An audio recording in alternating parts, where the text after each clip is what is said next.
Olá, mais uma vez nós estamos entrando na tua casa, com a tua permissão, com o programa Palavra de Fé. É com muita alegria que nós estamos com mais um programa para trazer uma palavra de fé, de esperança e de amor para você. Eu quero ler uma passagem que está em Lucas, capítulo 4, versículo 14 ao 30.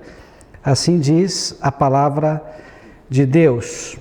Então Jesus, cheio do poder do Espírito, voltou para a Galiléia.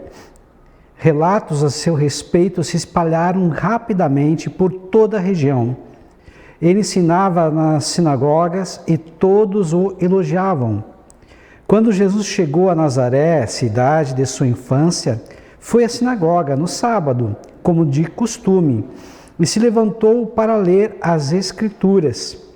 Entregaram-lhe o livro do profeta Isaías, e ele o abriu, e encontrou o lugar onde estava escrito: O Espírito do Senhor está sobre mim, pois ele me ungiu para trazer as boas novas aos pobres.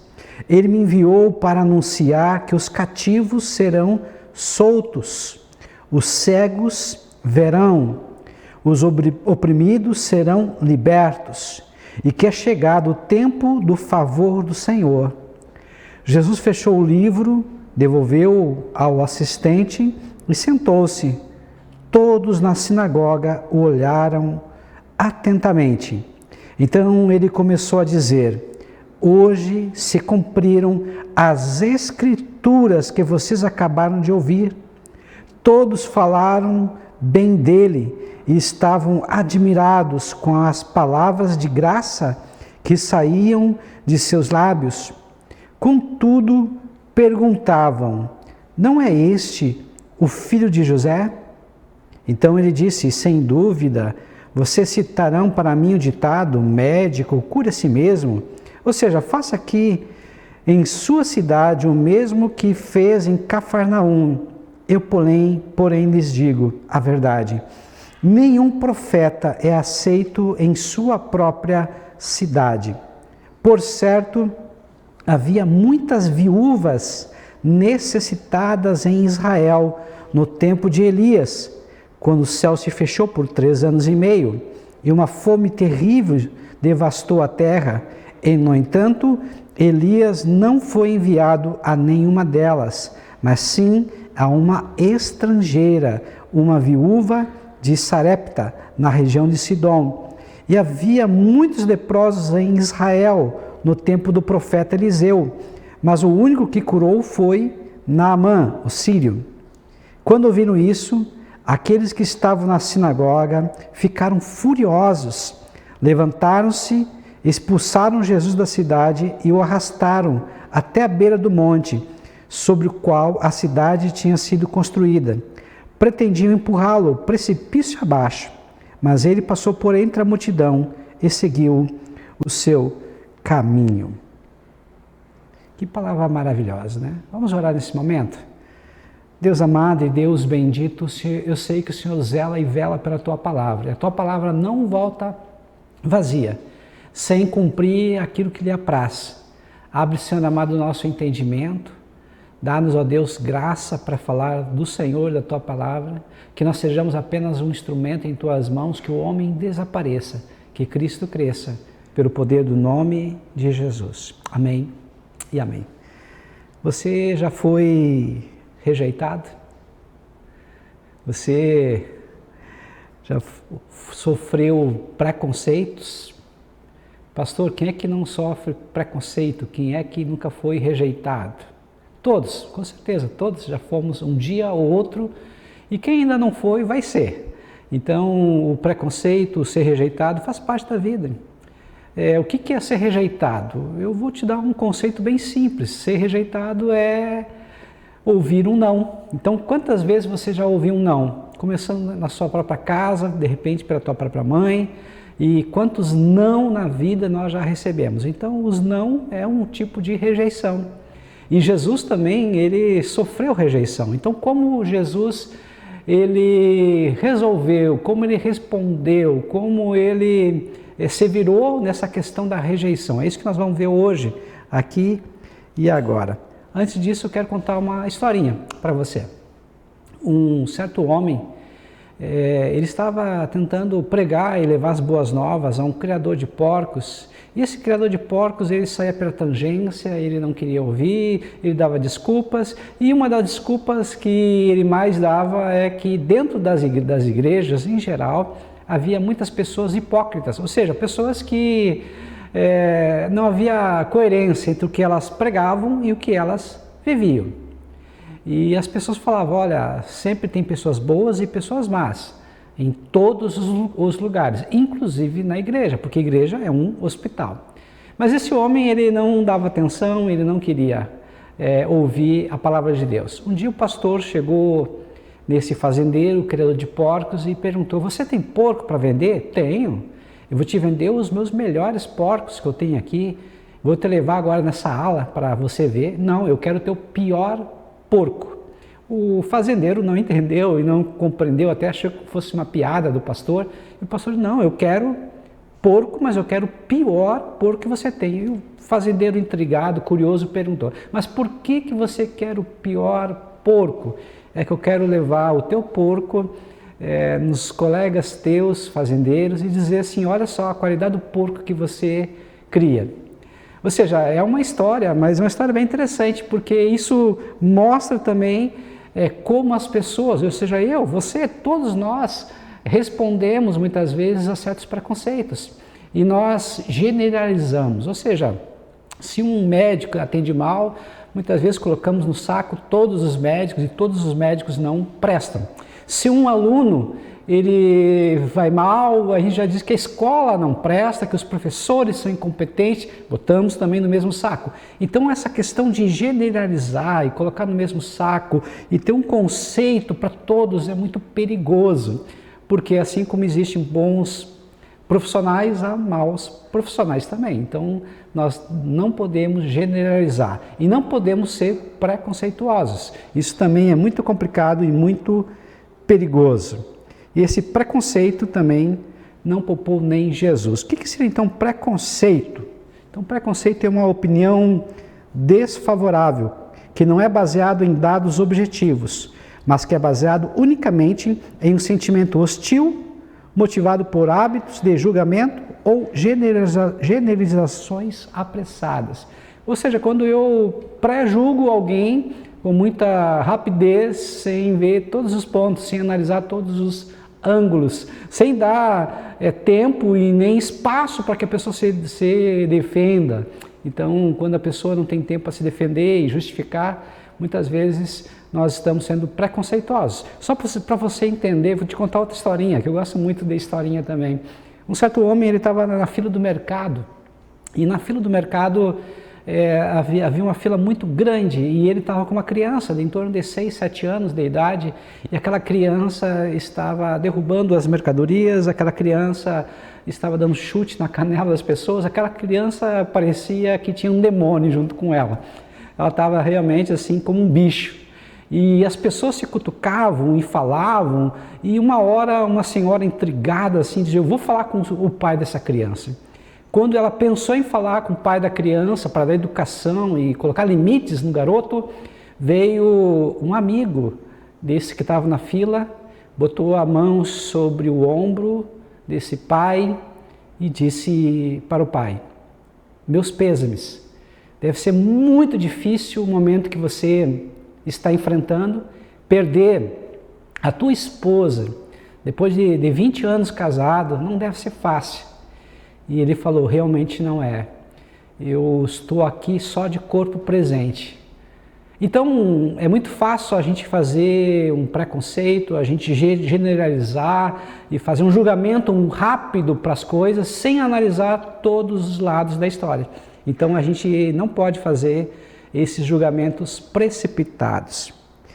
Uma coisa que eu aprendo aqui é que Jesus, ele sai depois lá de Samaria, aonde ele ficou 2 dias lá com os samaritanos, quando ele estava lá com a mulher do poço de Jacó, e ele volta agora para sua casa, ele volta agora para sua família. Imagina só como ele estava com saudade da sua família, da sua mãe, dos seus irmãos, das suas irmãs, dos seus amigos, pessoas que Jesus foi criado junto com eles e tinha saudade. Quantas novidades, quantas coisas poderiam ser falado naquele momento. E também o povo da Galileia, como o povo da Samaria, eles também eram muito pré-julgados em relação aos judeus, porque eles eram considerados como um povo de segunda categoria, mestiço, mesclado, de uma miscigenação com outros povos. Então eles também não eram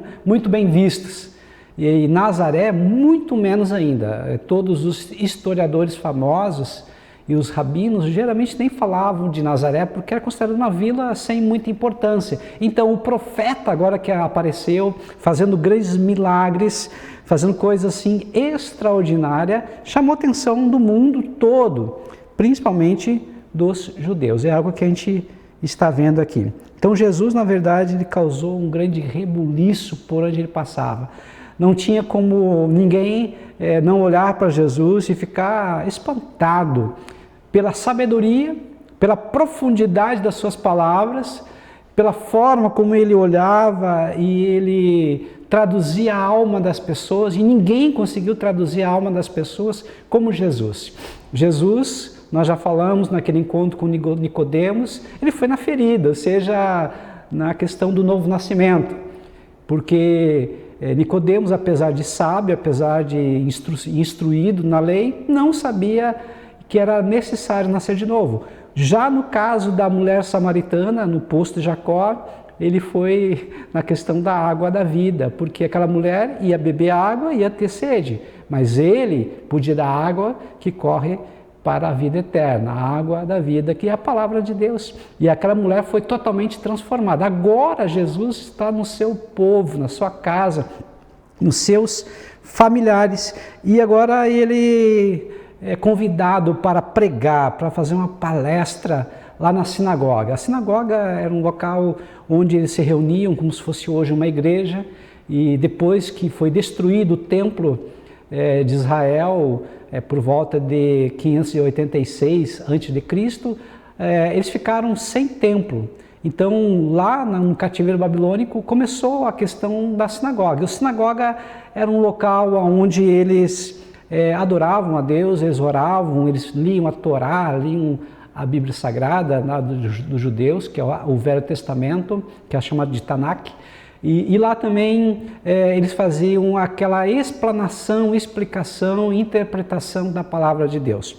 Então, todos os sábados eles se reuniam e alguém trazia uma explicação da palavra de Deus. Durante a semana, todos os meninos eram convidados também para serem instruídos semanalmente, todos os dias, na palavra de Deus. Então, Jesus, ele participava ativamente desde a sua tenra idade. Então isso também nos traz algo muito importante. Nós precisamos estar conectados com Deus todos os dias, mas também participar dos cultos, participar da igreja, ou seja, adorar a Deus, orar ao Senhor e ler e meditar na palavra. Como diz no Salmo 1, aquele que medita na palavra de dia e de noite, ele será como árvore plantada junto a ribeiros de águas, e tudo que ele fizer vai dar certo, tudo que ele fizer vai prosperar. É isso que a palavra de Deus nos ensina. E Jesus, ele leu uma passagem bem intrigante. Essa passagem fala assim: o Senhor me deu o seu Espírito. Ou seja, Jesus estava dizendo que o Espírito de Deus estava sobre ele. Mas por que o Espírito de Deus ele estava sobre Jesus? Muito simples. Até então, o reino de Deus estava perdendo, vamos dizer assim, para o diabo, para o reino das trevas. E agora, a partir desse momento, quando Jesus entra em campo, ou seja, é como se fosse um craque que entra numa partida que já está sendo desenvolvida e muda o jogo e faz uma reversão do placar. Foi assim que aconteceu com Jesus. Ele entrou em campo, ou seja, entrou na história, nasceu, e agora, quando ele está ministrando nesses 3 anos e meio da sua vida, depois dos 30 anos, ele começa a mudar drasticamente o jogo da história, porque a Bíblia ela fala sobre Jesus, desde Gênesis até Apocalipse. A história fala de Jesus, ou seja, antes de Cristo e depois de Cristo. E todos aqueles que têm um encontro genuíno com Jesus têm a sua vida também radicalmente mudada, transformada. É isso que o Senhor faz. Então ele sai agora da defesa e vai para o ataque, ou seja, começa a provocar e começa agora a reverter essa partida, esse jogo. Esse Espírito do Senhor que estava sobre Jesus, então tinha e tem essa finalidade. E depois que o Senhor subiu aos céus, a igreja dele também tem esse compromisso de levar a palavra e fazer com que o reino de Deus seja estabelecido no coração de cada pessoa. Ou seja, cada pessoa tem uma vida mudada, transformada pelo poder do Espírito Santo. Pastor, mas vamos um pouquinho para a prática para eu poder entender. Por que muitas vezes eu me sinto desanimado? Por que muitas vezes eu sou rejeitado? Por que as pessoas não confiam em mim? Assim como não confiaram em Jesus, ou seja, eles duvidaram que Jesus fosse alguma coisa importante, fosse um profeta, fosse um líder. Aqui Jesus estava dizendo que ele era o Messias, ou seja, o Salvador do mundo. Isso acontece comigo hoje? Acontece.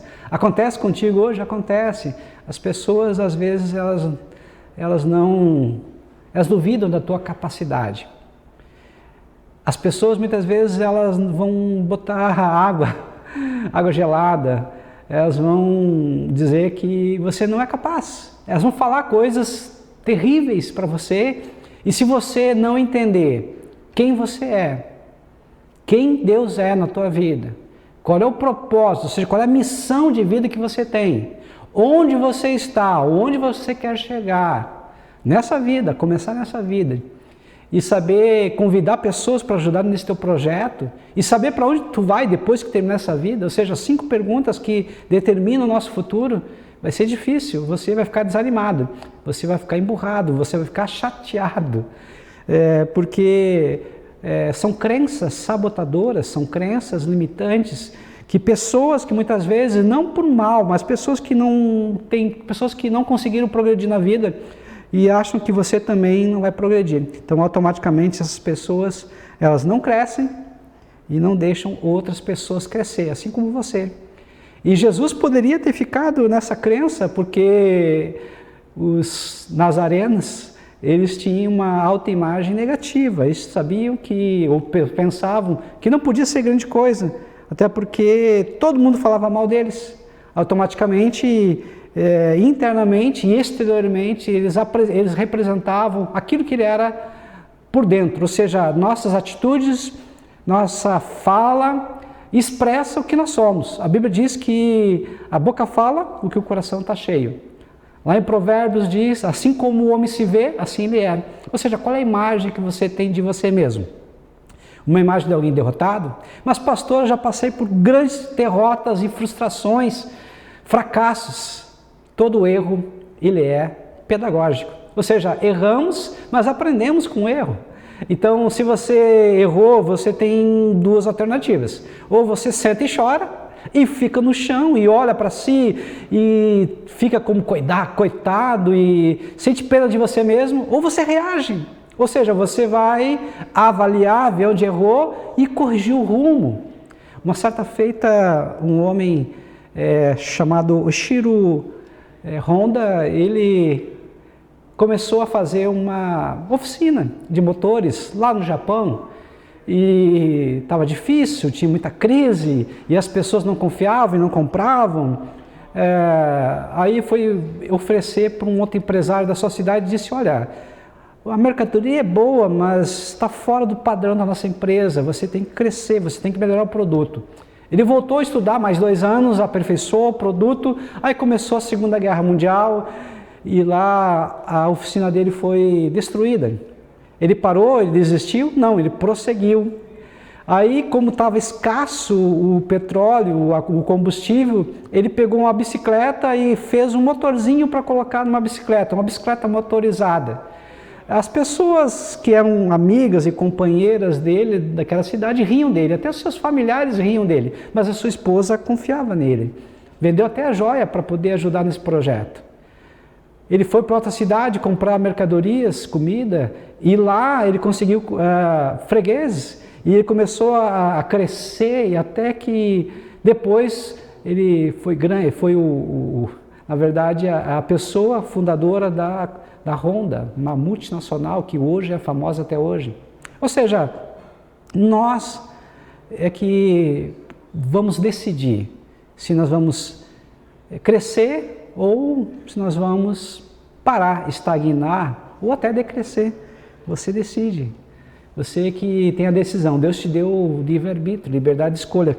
Jesus, ele poderia ficar com aquele pensamento daquele povo, cheio de preconceito, cheio de dúvida, e essa dúvida, ou seja, a incredulidade, o preconceito, fez com que Jesus não pudesse fazer os mesmos milagres que ele fez em outras cidades, inclusive na Judéia, em Jerusalém, próximo aí em Caná da Galileia, ou em Cafarnaum, aonde ele decidiu morar. Então eu entendo uma coisa e compreendo que muitas vezes nós temos que nos afastar de lugares e pessoas que nos puxam para trás.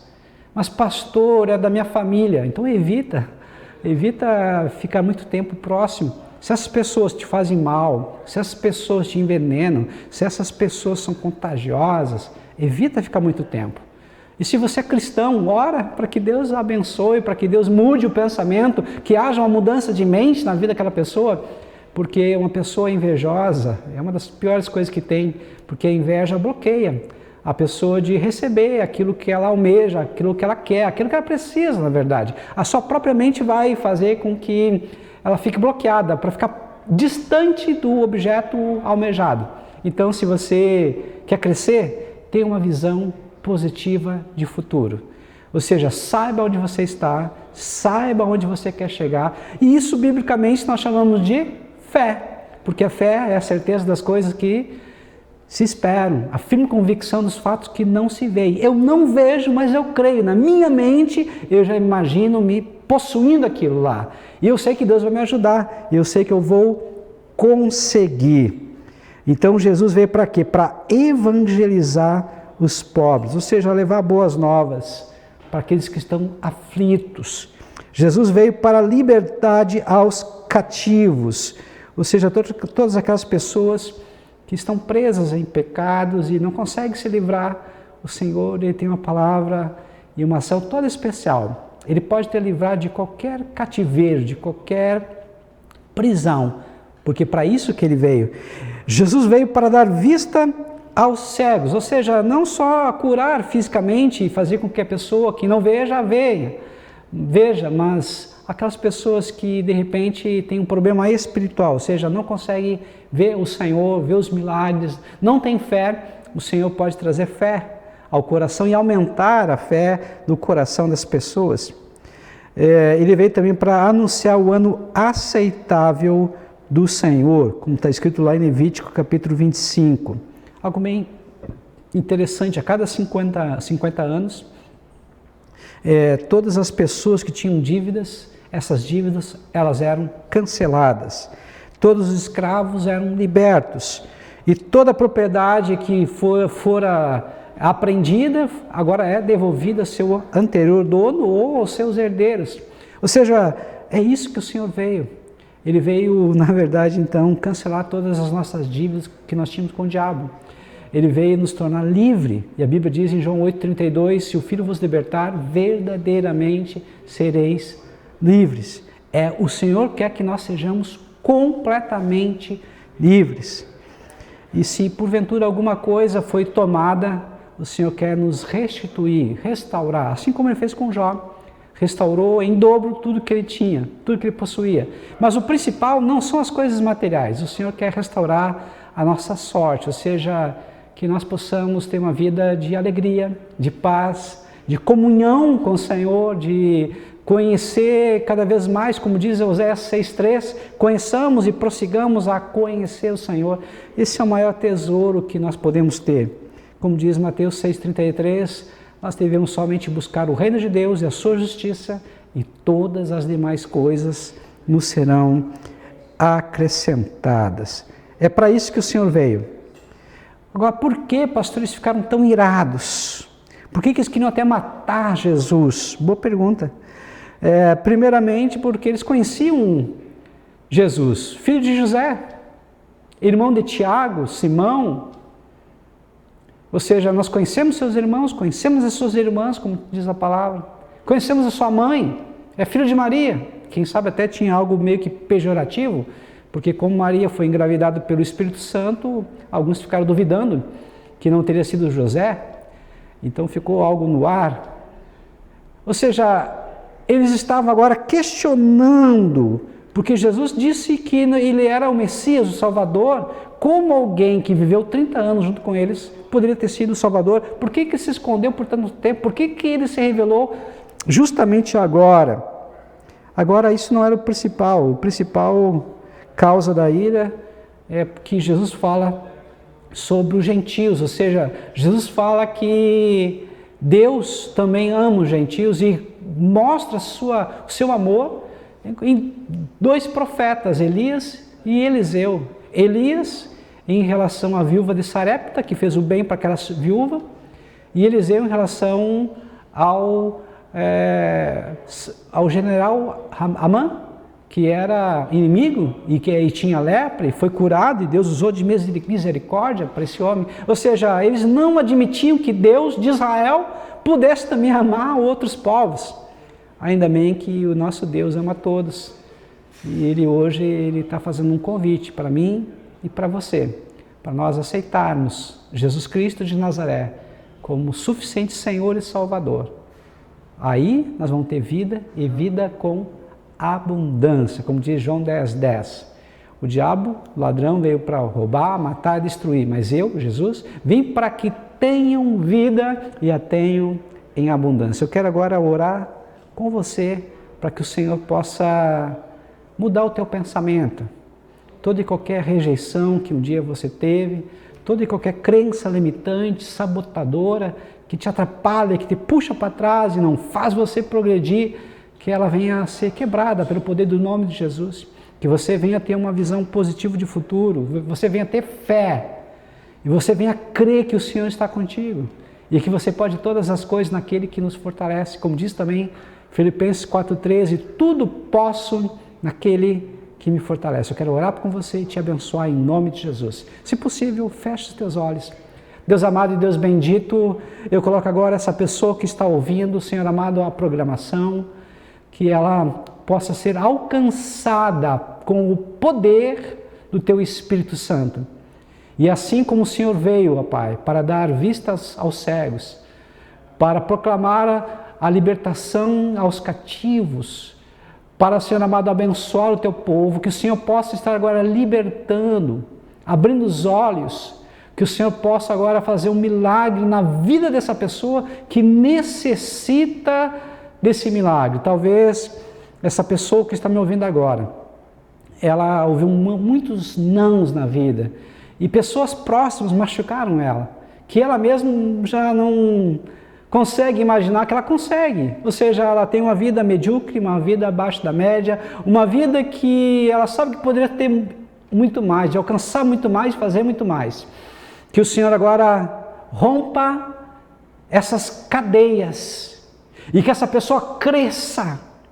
E que o Senhor coloque na mente dela um sonho de crescimento, um sonho para avançar e para conquistar todos os sonhos que o Senhor tem, que o Senhor coloque de uma forma clara para essa pessoa e que ela venha a ser livre para a tua honra e para a tua glória, em o nome de Jesus. Amém e amém. Que Deus te abençoe em o nome de Jesus.